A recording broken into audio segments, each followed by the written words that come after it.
Hello, everybody. Welcome back to Mysterious Pals. My name is Chris. This week, Jordan's going to be driving our ship. Speaking of which, Jordan is here tonight to drive our ship. Oh. For this week's mystery. Jordan, thank you for being here. Thanks, Chris. And thank you all for coming ashore. Aboard. Thank you. Yeah. Yeah. When you get on a boat, you don't go ashore. Yeah. Sure, Anyway, sure. Jordan, where are we going this week? This week, our mystery comes from a suggestion from you. From me? Yeah. You're like, hey, you should do this. I was like, okay. I'm the only one that comments on our videos. I was like, wait, why does he want me to do it? Does this one suck? And he's just like, hey, this could be good, but you go ahead and do it. I think I just said, hey, did you ever hear about this? This is crazy. Yeah. Yeah, well. So this is something we've talked about before. Riding the rails, boxcar children. Oh, yeah. This won't be exactly the riding rails, but like hobos in particular. Love them. Someone commented like what a hobo was in that one episode. Yeah, so when I don't even remember how we started talking about that in the episode. But like you're talking about like carrying around like the stick. And, yeah, like it's a short too. Yeah, YouTube short. Yeah, it's on our TikTok, which TikTok, yes, TikTok, yeah, yep. The newest TikTok thing ever. Yeah, So a hobo. What do you got? Dirty hobo. Love them. Starting around the mid-19th century, citizens in a small, mostly rural towns along the Hudson Valley, New York, and Western Connecticut began taking note of an unusual man who had come out and go over the years. This man was said to be 35 years old, medium height and build. I don't know what medium height would be back then. So the average, I looked this up, average height back then, mid-19th century, is around 5 feet 7 inches. Mid what century? 19th century. 1800s. Yeah. So what was it again? He was average. He says he's average height, but the average height then, medium height, but the average height back then was 5 feet 7 inches. Okay. Did we get taller? People get taller? Yeah. Really? Yeah. How does that happen? I don't know. More space. I don't know. That's weird. Okay. I thought we'd get shorter. I don't know. He had black hair, a black beard, and blue-gray eyes. Wait. Black beard. Black hair. Okay. And bluish gray eyes. Okay. Yeah. I thought you said gray eyes is like. He's dead. He's a zombie. He carried a cane, a leather bag, and a tin cup.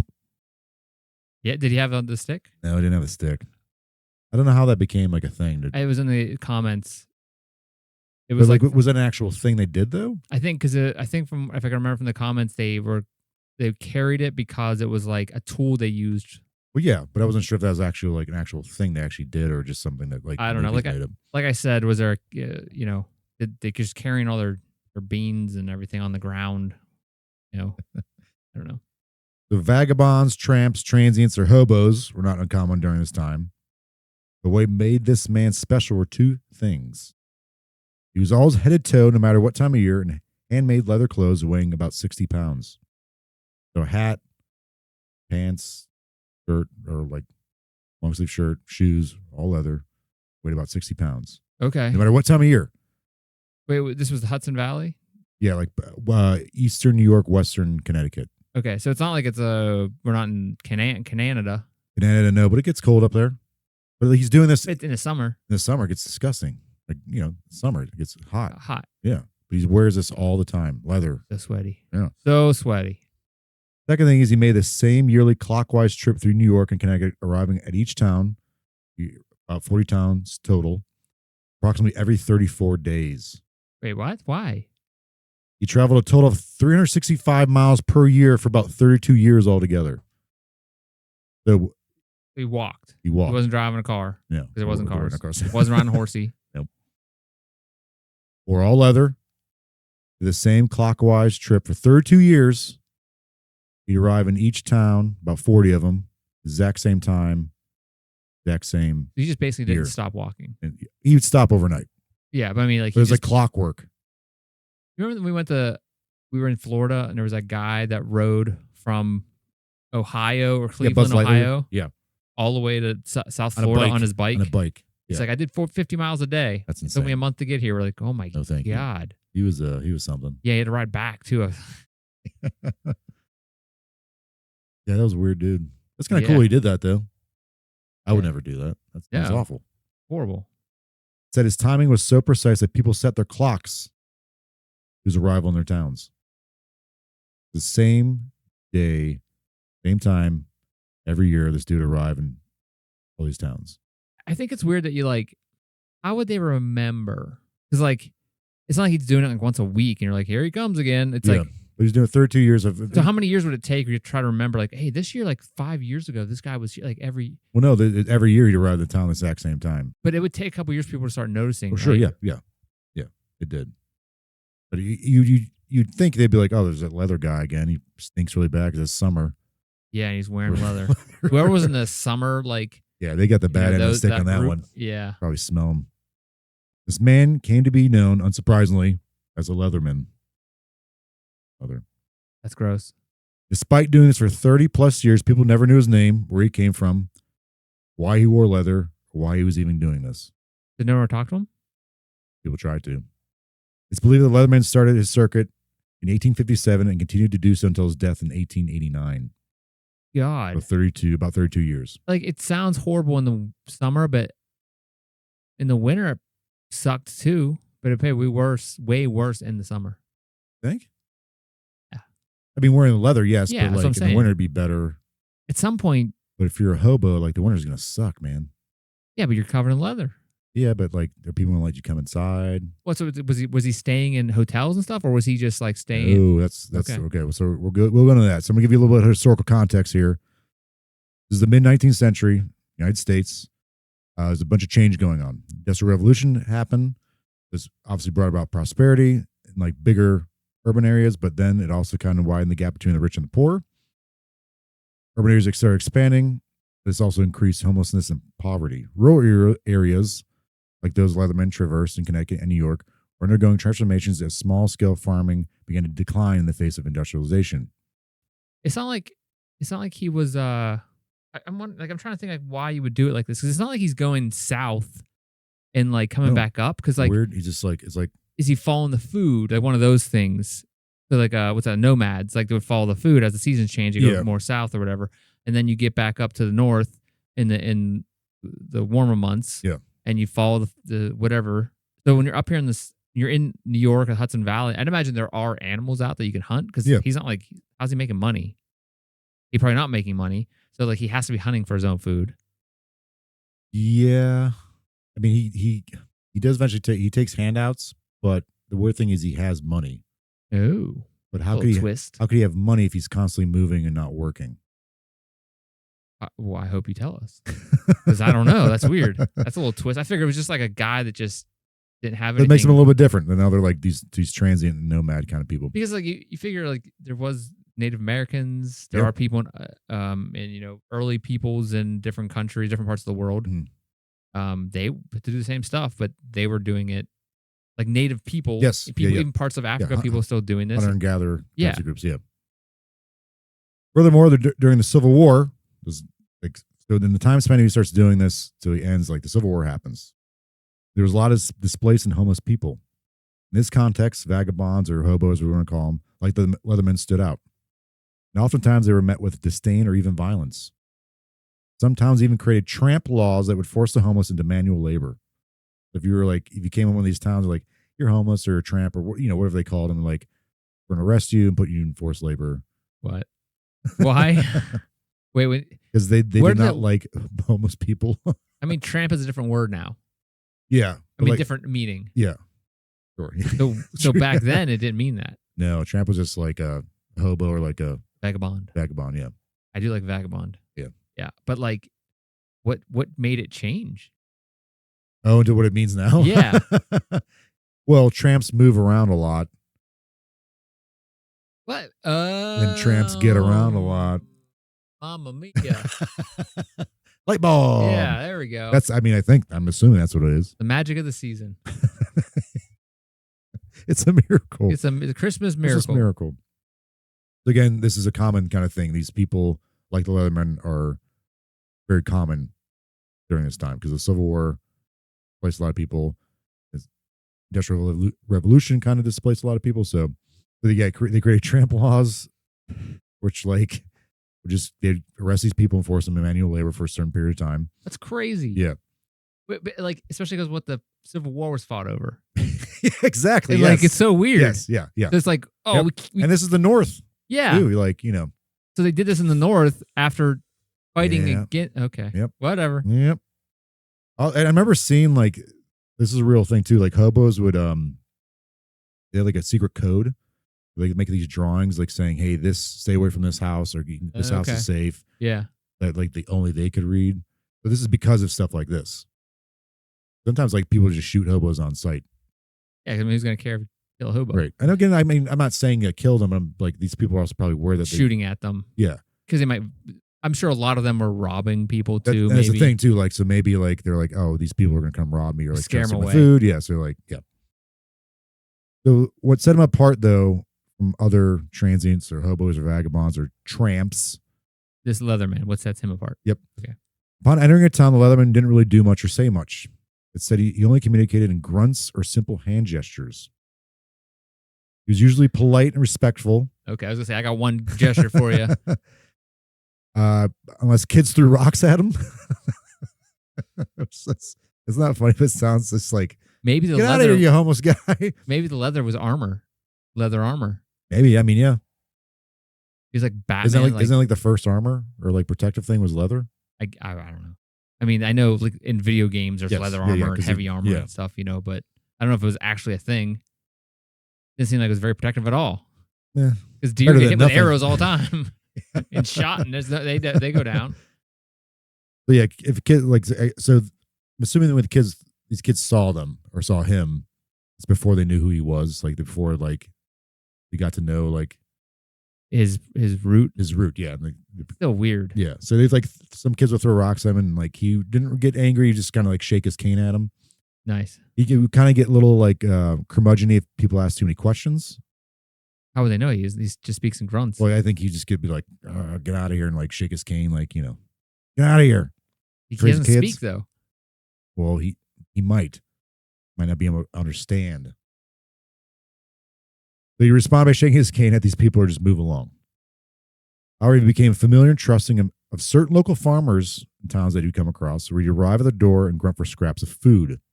I said earlier, his timing was so precise whenever he entered a town that people set their clocks to his arrival. Furthermore, he was so consistent and precise that some families would have hot food readily available for him upon his arrival. They he became friendly, or as he could be because he couldn't really talk.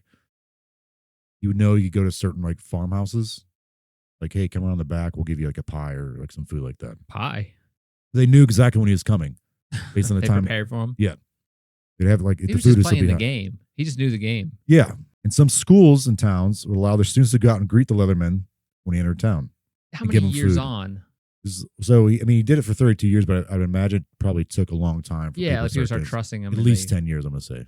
Imagine like trying to remember, like, hey, I was here like 2 years ago. Like, year, okay. Yeah. But he's coming the same day, same time, date every year. Especially when you get up to up into like the later years and you're starting to slow down a bit. Mm-hmm. He's still making the speed. Yeah. And within the schools, some of them would choose one lucky kid based on their grades or their overall like good behavior. They'd allow that kid to be the one sole kid to go out and greet him with food. It was kind of considered like a reward. But people were like really excited to see this guy. That's like the perfect thing for like elementary school. Yeah, I didn't even have to like stay in class. I can go and talk to this dirty hobo.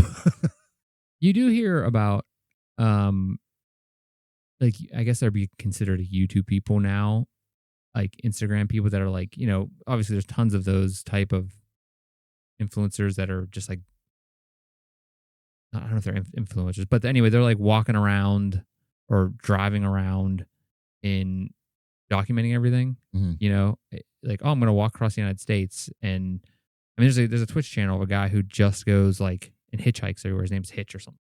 Okay. And he just live streams the entire thing. He'll go to like a different country, but there's like tons of other people that do that aren't nearly as popular or famous, YouTube channels and stuff. And like, there's a lot of times where you'll hear about like on the news, it'll be like, oh, this guy who's walking across the United States is going to be heading through our town at this point, and like walking down this road. And it's like on in the newspaper and stuff. Was there some like Cleveland or Baltimore, like people were like passing along like some kind of robot thing? The robot or something like arrived in a city and they just beat the crap out and like destroyed it. Was he like a experiment? Social experiment. Social experiment. Whatever city arrived and they just destroyed it, and, like took it apart and I wonder if that was like a social media thing. I mean, definitely probably was. Just like I mean, like it was a staged thing. Oh, stage. I don't know. Because like there's that story in Russia a couple years ago, like 5-6 years ago now, where this company was making robots and like the robot escaped at night and like went down the street and was like in the middle of the city, and they were like, this robot figured out and came alive and escaped from its pen, and it's like, no, it was totally staged, which brilliant marketing. Oh yeah, sure, yeah. But it was like it was like a worldwide. It's like a story from like a small town in Russia, and you're like, that's weird. They did this for 32 years. That's too long. Other than asking for food, he would only look for handouts of bits of leather to repair his clothing, which he did by himself. He was also a heavy smoker and constantly chewed tobacco. But what made the Leatherman stand out compared to other hobos was that he refused offers to stay in people's homes. Once he started knowing some of these people, like, hey, come stay inside, stay warm. Like, keep moving on. He didn't say it. He grunted it. Yeah. But you think, like, if you're that hard up on time, or if your times are that hard. Hard up on time?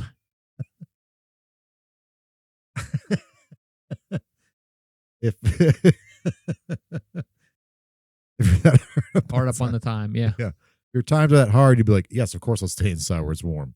But he didn't do that. Maybe he had like a weird phobia about being in a house. Maybe. Is there phobias like that? Oh, I'm sure there is. There's phobias for like everything. Keep going. There has to be something like I don't know what it's called. So rather than going to people's homes, he'd just make his way into the woods where he would spend the night in various caves, under a rock, or a makeshift shelter made from wood.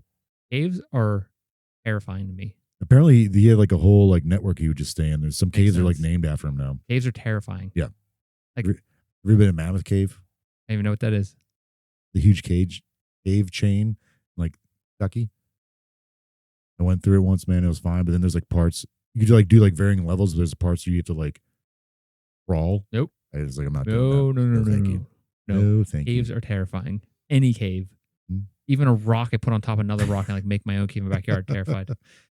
After spending the night in these caves or under a rock or makeshift shelter, he'd move on, continue his 365-mile circuit. Eventually, townspeople became curious, so they follow him and see these makeshift lodgings, not really find anything other than remains of a fire or a small garden he might have planted. They did notice there was always a water source nearby.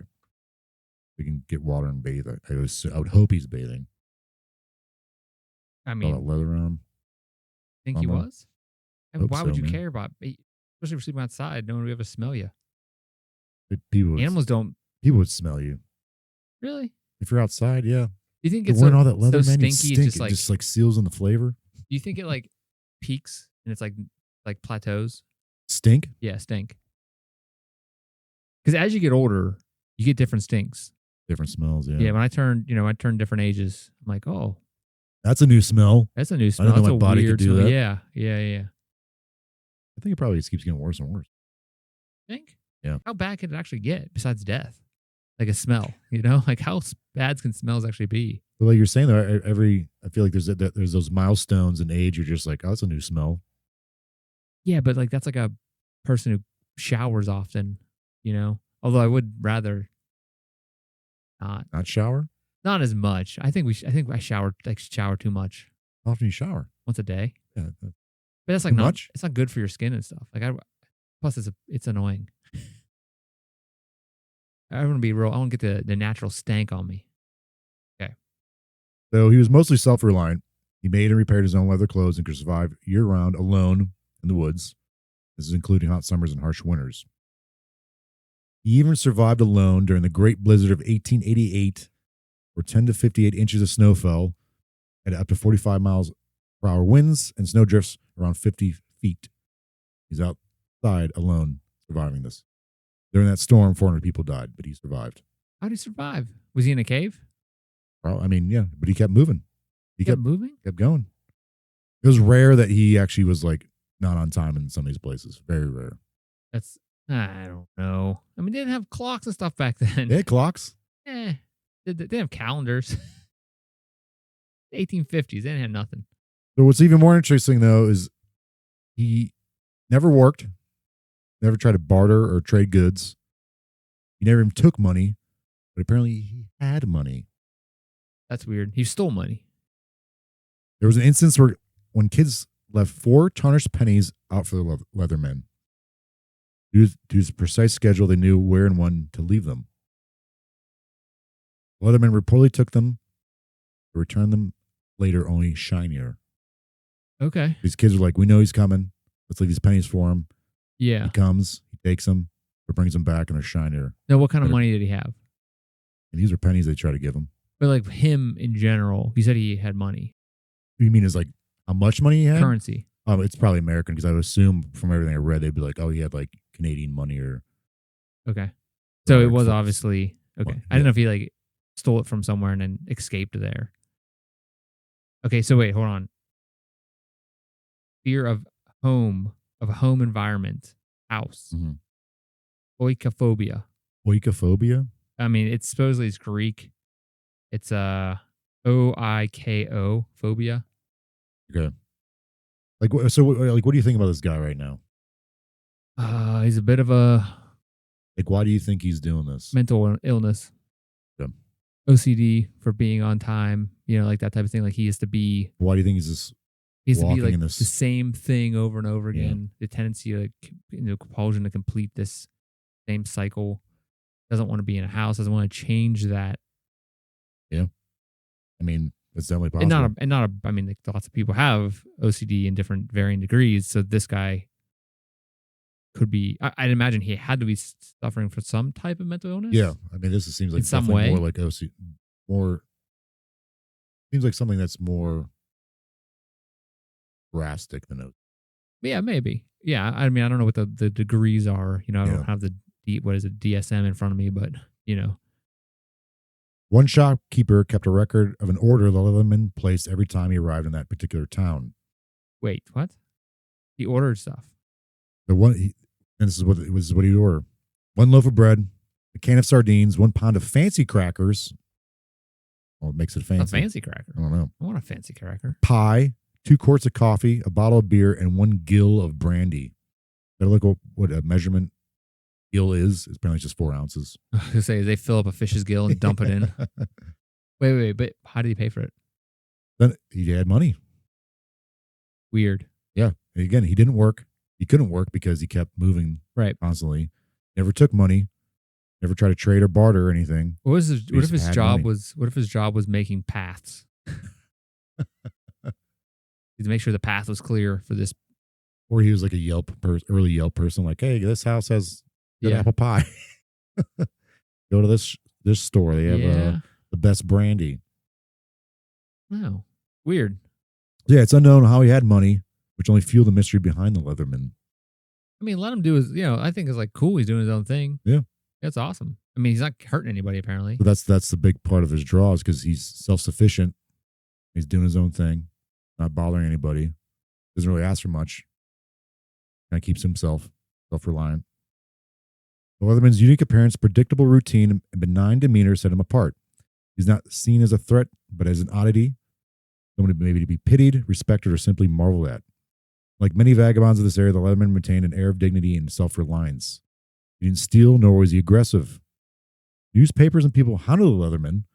Eventually, once it's caught on that he kept doing this, they're intrigued by him and would offer whatever they could for personal information. He always refused.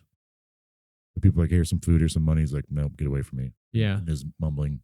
That's okay. I mean, that's cool. Yeah. At least he had that going for him, that he was like, no, I'm just going to do my own thing. It's not like he's like a person who is causing problems, hurting people, trying to rob people. He did, however, have a somewhat personal relationship with a photographer, which he allowed the photographer to take pictures of him. I don't know how this happened, but there's pictures I found online from this guy. He took I think maybe a dozen pictures of him. And all the pictures, he just looks annoyed. Well, also he's been sitting there for an hour waiting for it to develop. That's true. Yeah. Wait for the flash. Because some of the first photographs, I think, were from the Civil War. Took forever. Yeah, like daguerreotypes were just like of. It's still. For a long time. Yeah. And no one ever smiled anyways in those because they thought it was weird to smile. It was undignified. Yeah. But there's a little bit of symbolism here where I think people kind of took a liking to him. He may have embodied a form of resistance to the growing pressures of industrial society, living a life outside the bounds of conventional labor and social expectations. This predictability offers a sense of stability in a rapidly changing world. So like I said, industrialization is happening. Industrialization disrupted traditional ways of life. The Leatherman's and changing routine provided comforting contrast, a living symbol of continuity amidst the upheaval. In 1888, the Connecticut Humane Society had him arrested and hospitalized. Why? Humane Society. Yeah, so I think maybe either worried about him or just curious about him, like why he was doing this. Wait, is this like an actual humane society for humans? Because like a humane society now is It's for pets. animals, yeah. Yeah, animals. Weird. Like one of these is just for humans. They're like, we can't do this to people. Let's pivot to pets. Yeah, we can't just keep locking We can't. people up. Yeah, we can't. People don't like when you mess with them. Pets, they can't really talk back. I mean, right now, Connecticut Humane Society is for like animal welfare. Yeah, I wonder if they just did it because they were like, well, pets are, mammals. Humans, humane society. Like, where did it's Maybe they just thought he was just like an animal? Yeah, yeah. I mean, Yeah, like how they viewed tramps, hobos, and humans are vagabonds. animals, I guess, right? Yeah. All right. They had him arrested. So again, this is either maybe they're like concerned about him. Because like, hey, man, at this point he's been doing it for 30-something years because 1888. He must be dizzy because he's walking around in a They're circle. like, dude, there's got to be something wrong with this guy. Like, what is he doing? Or just be curiosity. Like, we got to get the truth out of this. Like, why is he doing Someone's this? like really annoyed by the fact that he keeps coming around. Like, why are you doing this? I mean, I'd be curious. I don't want to know. So maybe they're just like, let's just get him arrested and Yeah. get him hospitalized. I'd imagine though, if you're doing that, like he's probably so fit. I mean, he's not like lifting weights or anything, but he has to be just like run 20 miles and no problem. Yeah, I mean, maybe. I don't know. Like, it I sounds guess like if he's smoking the entire Yeah, time, right, it's yeah. not really Yeah, helping. But yeah. like, when he was hospitalized, he was diagnosed as sane, except for an emotional affliction, maybe grief. type of mental illness, maybe, or some type of something that he was dealing with. Yep. But he was released because he had money, and he wanted his freedom. Yeah. Which again is weird. I understand. Being a hobo with money, like being in a hospital, like you don't want to be there. But if you're a homeless person, like this is great, I get to eat. He's like, no, get me out of here. I want to go. I have money. I'm fine. I'm fine. It's like he probably was like some wealthy businessman, Oh man, here we go. Is there theories? Are we getting the theories? Not yet, but you're really onto something there, old Chrissy Choo-Choos. You always hear stories about that, like where, hey, I'm a centric billionaire, and I'm just giving it all away to live in a live a simple life. Yeah, live on a mountain. On March 24th, 1889, the Leatherman was found dead in a cave on a farm in Mount Pleasant, New York. Did a good run. 32 years. The autopsy concluded the cause of death was cancer of the mouth due to his use of chewing tobacco. Oh, come on. Do you think that's how he would have wanted to die? Or do you think he would have wanted to die like, because he's out in the wilderness, like, I want a bear to get me. Yeah. If anything to kill me, I wanted to be a bear. Or something cool like that. You probably just didn't care. Like he survived a freaking great snowstorm and 30 plus years How walking old was around. So it's concluded in the autopsy he was around 50. That's not bad. People thought he was much older when he first started doing this because he just looked rough. He was 18 when he started He was this? 20, in probably his 20s, like right around 20 when he started doing this. So did he win the lottery and lose his mind? It's confused because like, oh, we thought he was old when he started doing this because he looked rough. Again, because he's out living outside. Yeah. We call that a man today. He's rugged. Yeah. Real man. He had all his digits still intact, which is odd because most hobos would have lost them due to frostbite because he's outside. Digits as in fingers. Fingers and toes. Yep. Okay. Apparently a little bit of frostbite on the face, but other than that, it was fine. These people were so interested in the Leathermen and the fact they never took money or worked, but always had money, piqued public interest. Many scoured the caves the Leathermen frequented in hopes of finding a secret treasure. Like, how does this guy have money? Okay. Nothing was ever found. We didn't have any money on him either. Of course he thinks everybody's like, no, he didn't have any money. That's definitely possible. Yeah. The leather bag he carried with him, it was examined. It contained leather working equipment such as scissors and awls. What's an awl? AWLS. An awl is something that makes holes in leather or wood. There's wedges, a small axe, extra axe head, and other equipment that made the sack unusually heavy. Thinking the Leatherman carried this with him as he walked everywhere. He was just ripped. Like, I mean, you have to be fit.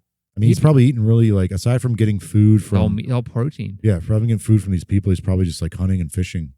Yeah, Getting his own food.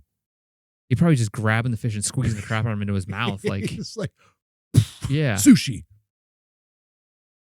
He'd be driving a Ram truck if he lived today. And like, that was like from like 1986. Yeah. All And rusty. He didn't care. But he could keep it running. Yeah. Oh, yeah. He knew Yeah. what to do. It has 750,000 miles on it.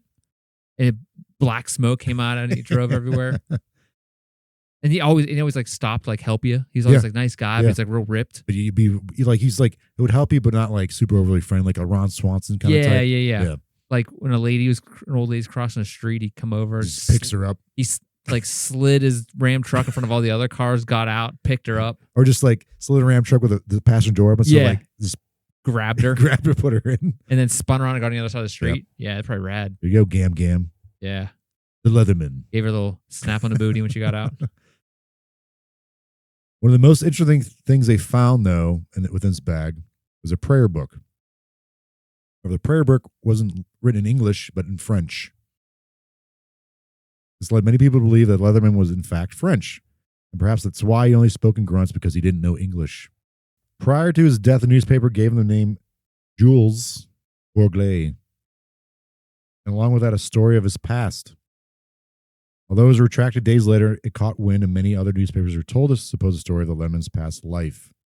So much so it became the truth in the minds of many people, to the point on his burial they etched the following: final resting place of Jules Bourglet, or Bourgelet, of Lyons, France, the Leatherman, who regularly walked a 365-mile route to Westchester in Connecticut from the Connecticut River to the Hudson, living in caves in the years 1858 to 1889. So that was all on his gravestone. The story the newspaper wrote, again, they retracted it because they were like, we just made this up. But other newspapers caught on to it, did the same thing, and then people were just like, oh, everyone kept reading it, so this is the truth. So this is the story. This is one of the theories. So apparently, with all our episodes we've done in this time frame of the 1800s, newspapers and 1900s, they're all liars. Like all the news sensational, cannot be trusted. Yeah, this is the story that this newspaper Weird, gave huh? them. Doesn't happen anymore. The Leatherman, or Jules Bourgelet, was a poor man who intended to marry his love. His love was the daughter of a prominent leather maker in France. Being of lower status, the father would only allow the marriage of Jules to prove his worth in the family business. It was made up. It was, but like people people thought it was real. That was real. So like the newspaper, the writer who wrote this in the newspaper was probably, I'm sure, like, because at this point he's like this mythological person that everyone's fascinated with in the area. I'm sure it was like on the front pages when this was written, but I'm sure when they retracted it, it was kind of like stuffed in the back. So no one reads retractions. Ignored it. But other newspapers saw that and like they started writing the same story. So people are all reading this stuff, like not only like in this region, but almost nationally. They're picking it up. And people are just like, oh, this is who he is. We finally know who he is. But like a lot of people, I don't think, caught on the fact that they said this is wrong. Like we just made this up. No one picked up on that. No one. Yeah. He worked hard, doing quite well in his family business to earn the hand of his love. But unfortunately, he made an unknown disastrous mistake. So this kind of, I've seen things kind of vary what exactly he did. But apparently, he destroyed the family business and bankrupted the family. It may have been a fire that he accidentally caused, or he just made like a stupid, some kind of like dumb business decision, just like cause him to lose money. And in the said fire, his love might have died. Yeah, of course. Those penance, he fled France, arrived in Connecticut, and vowed to walk alone with the same route until his death, always in leather as a reminder of what he had done. That's so stupid. Fake, probably. Yeah. Okay.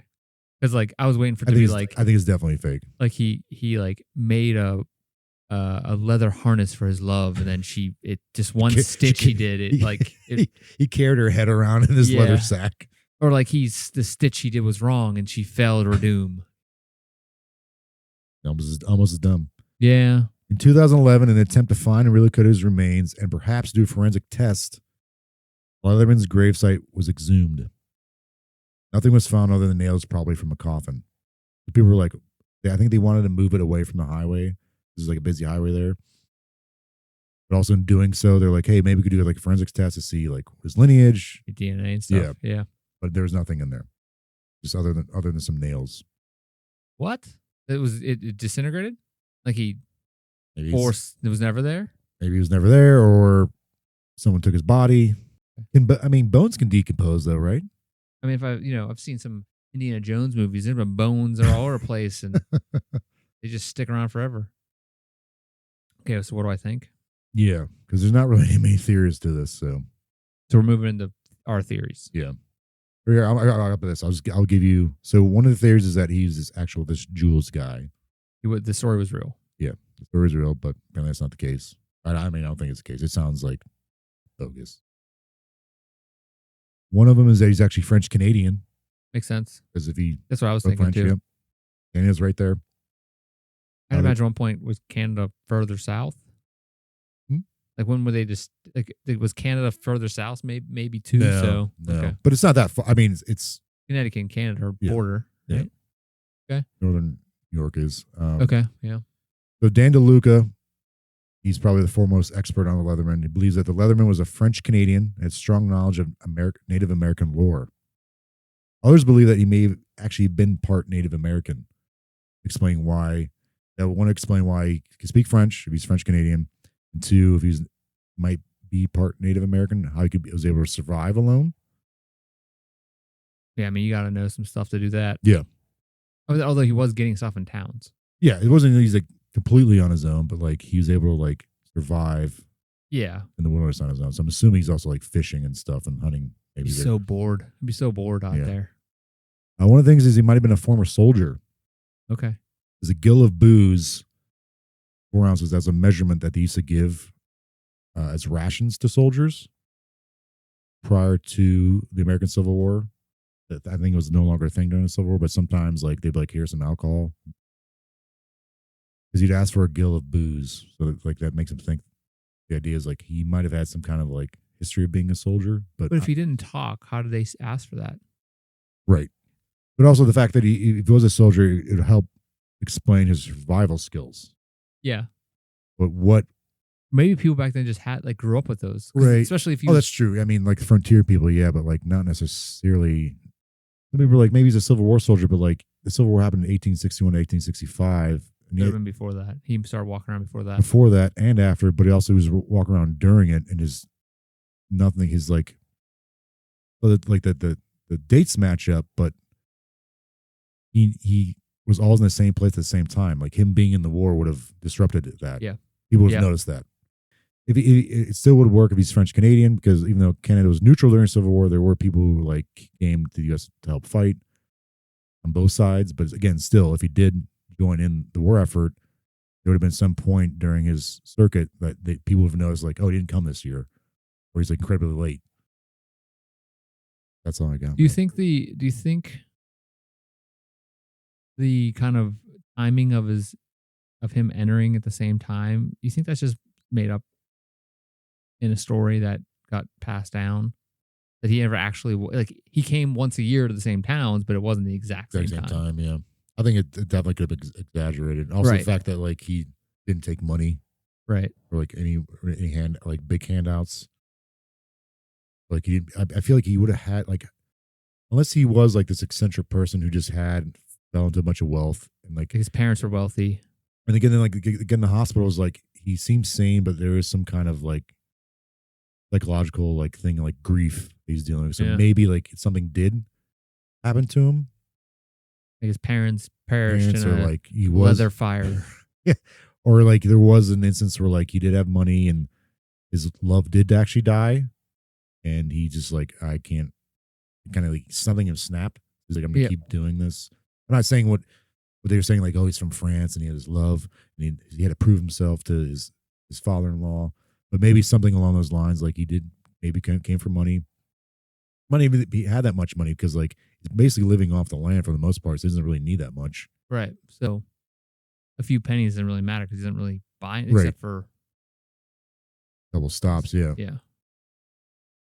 And again, he could also have been trading and bartering with people. Like they didn't want to mention it because it would affect like the allure, the mystery, or the legend of him. Or maybe people just didn't go on record. Yeah, that's true too. Yeah. Might have been just like no one talked to everybody. Yeah. You're saying someone actually went to every single one of those towns and asked every single person if they talked to them? No, but like I think over 32 years though, people started picking up the fact that like this was happening in every town with this guy. But then it became kind of a national thing. Like, hey, he's coming to your town too. Oh, he's coming to our town. He's here this time. I'm sure there's a bunch of exaggeration and kind of like I twisting of the truth kind of thing going on. Yeah. That, you know, I think he probably we talked about newspapers in his time. Do that. Yeah, I think it probably. I mean, where's the resources on this story? You Right. know, I think probably there was a guy walking around. Mhm. I personally don't think he was doing it every year at the exact same time. Probably maybe around same season. Yeah. You know, because he had to slow down in his later years. Sure. You know, and there had to be times where he was sick and he wasn't going to walk that day. Yeah. Because it's impossible Right. for him to be on that track. Yeah. Especially with like being out in the wilderness. In the winters too, man. And like, then you're going to get sick. And as soon as you go talk to guys, go talk to people in town, you're going to get whatever. You're going to run to a sick person. Yeah. And you being not around any sick people ever. Yeah. Going to take you out. So what do you like? Okay. So you do think that this guy was actually doing this, but might not have been exact. Like the timing might have been precise as when he arrived in these towns. I mean, the skeptic in me wants to say that there was a guy walking around. Mm-hmm. He wore leather a few times. People thought that like they call him the Leatherman because like during the winter months he was in these towns and they saw him. Yeah. If he was going on the same route, makes sense. Maybe it was a very easy route, or maybe it seems like it would be hard to corroborate each town's story that's what I'm into saying. like one unified thing without trying to keep track kind of all. Yeah, without being some kind of exaggeration. Because they may have been all those things like, oh yeah, he came to our town too. Yeah, the Leatherman. Yeah. Right. Yeah. Exactly. Yeah. And who's going around and checking all these places? Right. So this DeLuca guy's doing it now, but he's Right. also basing that off of resources that were newspapers. Right. And if the researchers are picking up stories from other newspapers, There might be some like slightly fabricated. Like, so you brought us a lie this week, is what you're saying. No, I do think this guy was doing this. So was it But just the fact? I'm just curious about the fact that why he was doing it. I'm Like, wondering. why would someone do that? I'm wondering, was it one guy or was it a bunch of guys? Because like guys that wear that have a beard and scraggly hair that are vagabonds, you know. Well, okay, well that's most of them, I'd imagine, at this time. Wearing leather, that's most of them probably at that time, right? What else are you gonna do to Not keep wearing warm? leather, no. I mean, you'd have to like make that yourself. Or can you just buy it? I mean, it's what the frontiersmen were wearing, probably. I mean, leather, I Yeah. imagine, was. This is when really frontier times anymore. Out west it was, but like this is more like well established kind of. I think people wearing more like wool and like stuff like that. Okay. I think. I'm more curious is like how, or not how, but like why he was doing this. If he did actually go do this for 32 years, same circuit of 365 miles, like that's insane. Yeah, I think if it's actual I question his route, if that's actually a thing. Mm-hmm. Maybe he did come through the town a few times. Yeah. Total. Yeah. Maybe he was walking around for that many years. Also to survive during that too, like without getting any kind of other outside help blows my mind. Again, you don't know. Yeah. I think there's not enough information, not enough records. The records you probably can't even trust. Unless there's can you trust those records? Here's the sales receipts from this place that he bought that beer at. Yeah. And every year at the same exact date. Yeah. He was coming and buying the same order. They just didn't have records like that. Like, why do you think he wanted to be like aloof? Is it because he couldn't actually speak the language? Maybe. Or he just like want to be left alone? Like nonverbal. We see people with that now that are nonverbal. That mysterious. There's something mysterious about that, which I find interesting. Also, was there other people doing this out in? It seems like there's lots of people doing this out in the frontier. There's a lot of people doing it. Yeah, during this time in this area. I think like the mystery is like, why was he doing this? He kept coming around the same time every year. He's also kind of somewhat self-sufficient too, though. Was also the leather he was wearing. Is leather always cow? Or is leather any animal hide? Oh. Back in this time, tanning leather was this common thing. Yeah. You kill an animal. Yeah. Kill an animal, get some, take the hide and you tan it and eat the food and you use every part. Nothing new. So I'm wondering was it actually leather? I think it was probably leather, but or just animal hides. Yeah, I don't don't know if leather is definitely How though? So what do you actually think was going on? So I think this guy really did do this. Now, whether like the dates were exact, like every time he's that precise, I don't, maybe not, but he was doing this for 30 years. Like people came to know him. There's a big deal when he came to town. I think it really did happen. I do think maybe like he might have been he probably stayed in town longer than people said he did, maybe. So he can make some money. Yeah. Or like maybe he was like working on farms, like grape or rat style. That's how he had money in the first place. But I like to think that like the story is exactly truthful 100%. And because of that, I'm like, well, how did he have money? He come from some kind of wealthy family? Something happened to him? Because the hospital's like, yeah, he seems sane, but there's something wrong mentally with him. We think it's grief. Kind of along those lines. Or they'd perceive it as grief, but it was actually a mental illness. Some type of they didn't have disability. A grasp on back then. Yeah. Leather is a natural material that's been used for clothing and shelter. 65% of leather comes from cows, while 15% comes from sheep, 11% from pigs, 9% from goats. Less than 0.02% or 0.2% of leather comes from any other type of animal. So apparently it's just skin. Leather's just skin. Because leather can also be made from the skin of dogs, cats, crocodiles, ostriches, and other animals. I'm sure humans too. All right. So I question the whole story. That's my theory. Do you think this guy was real though? No. He was going no at all. I think it was a amalgamation of a lot of different vagabonds at the time that were coming around towns in that area. But why would they like hype this person up? Because whenever the idea sell newspapers. Yeah. Maybe there was a guy that did it for like 5 years. Okay. Because at the time people were like, we don't like these dirty people coming around. Right. So I mean, like, that's why I think it's an amalgamation of lots of guys, people. Right. And they all have made the same build because they're all just walking around. You know, it's not like there's another dirty guy walking around the streets. He long, smells. Scraggly hair that stinks. Oh, weird. You know? Yeah. So, I mean, maybe the clothes they're wearing looks like leather, but no one's getting close enough to actually touch them. Like, see if it's real leather. Maybe it's just animal skins. Yeah. I do like the symbolism that, like, he kind of, I think why people, like, had a draw to him because of, like, the changing of the times. Like, he's a self-sufficient guy. He's consistent. Do you think it's like one of those, like, folk hero type of things? I think it's definitely a possibility of that, yeah. That it was some company made it up to sell the leather products? Yeah, like a, Davy Crockett kind of thing. Or they made it up, like, made a whole backstory to sell their boots, and then they went out of business in 2 years, but somehow the story still stuck around. Because the guy died. Well, no, I'm saying, like, it was just a thing they made up. Yeah. And then there was no guy. They just made up the story, put it out there. Like, our boots lasted 32 years because this guy walked around. Sure. That's how we got our designs. Yeah. There's something endearing, though, like that are admirable about, like, someone doing that. Just like, I'm going to go do my own thing. Yeah. I mean, we all should do that. Yeah. As long as it doesn't hurt other people. Right. All right. Well, all right. Thanks for bringing this lie to the table. Thanks for listening, everybody out there. This is how the Boxcar Children started. No, I read that.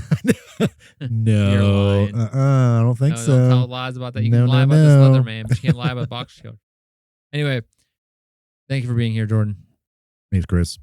Thank you, everybody out there, for sticking around and listening to us jaw on about the Leatherman. If you want to help us out, go ahead and subscribe to us, whatever you're using. If you're using a podcast platform, you can watch us on YouTube. If you're using YouTube, you can listen to us on a podcast platform of your choice. Leave us a comment. Hit the button for the thumbs up. Subscribe to us. Follow us. Whatever you got to do. It all helps us out. You can also email us at mysteriousPalsOnline@gmail.com. You can go to our website at mysteriousPals.com. All those links are there. They're also all down in the show notes, which are the links to our social media accounts that we have right now. We have Blue Skies, which I'm working on getting set up and ready to roll. Oh, yeah. That's become a thing. Maybe. Because the other thing went to poopies. Don't really mess that one up. Anyway, thank you, Jordan, for being here. Thanks, Chris. And thank you all for listening and watching. If you know any of those cool hobo code. Or any hobo codes. Lies you want to tell us, you want us to look up, make an episode on, please don't email us about it. Please don't email us. But if you have any ideas, please reach out. Email. It's great. If comments, critiques, whatever, we love to hear them. And please listen to Bethlehem. It's our intro and outro music. You can find the link in the show notes. And that is all. We will be back next week with another episode. Thank you, Jordan, for being here again. Thanks, Chris. Thank you, everybody out there. Thank you all. Stay tuned next week. Another same mysterious time, same mysterious place, same mysterious pals. See you next time.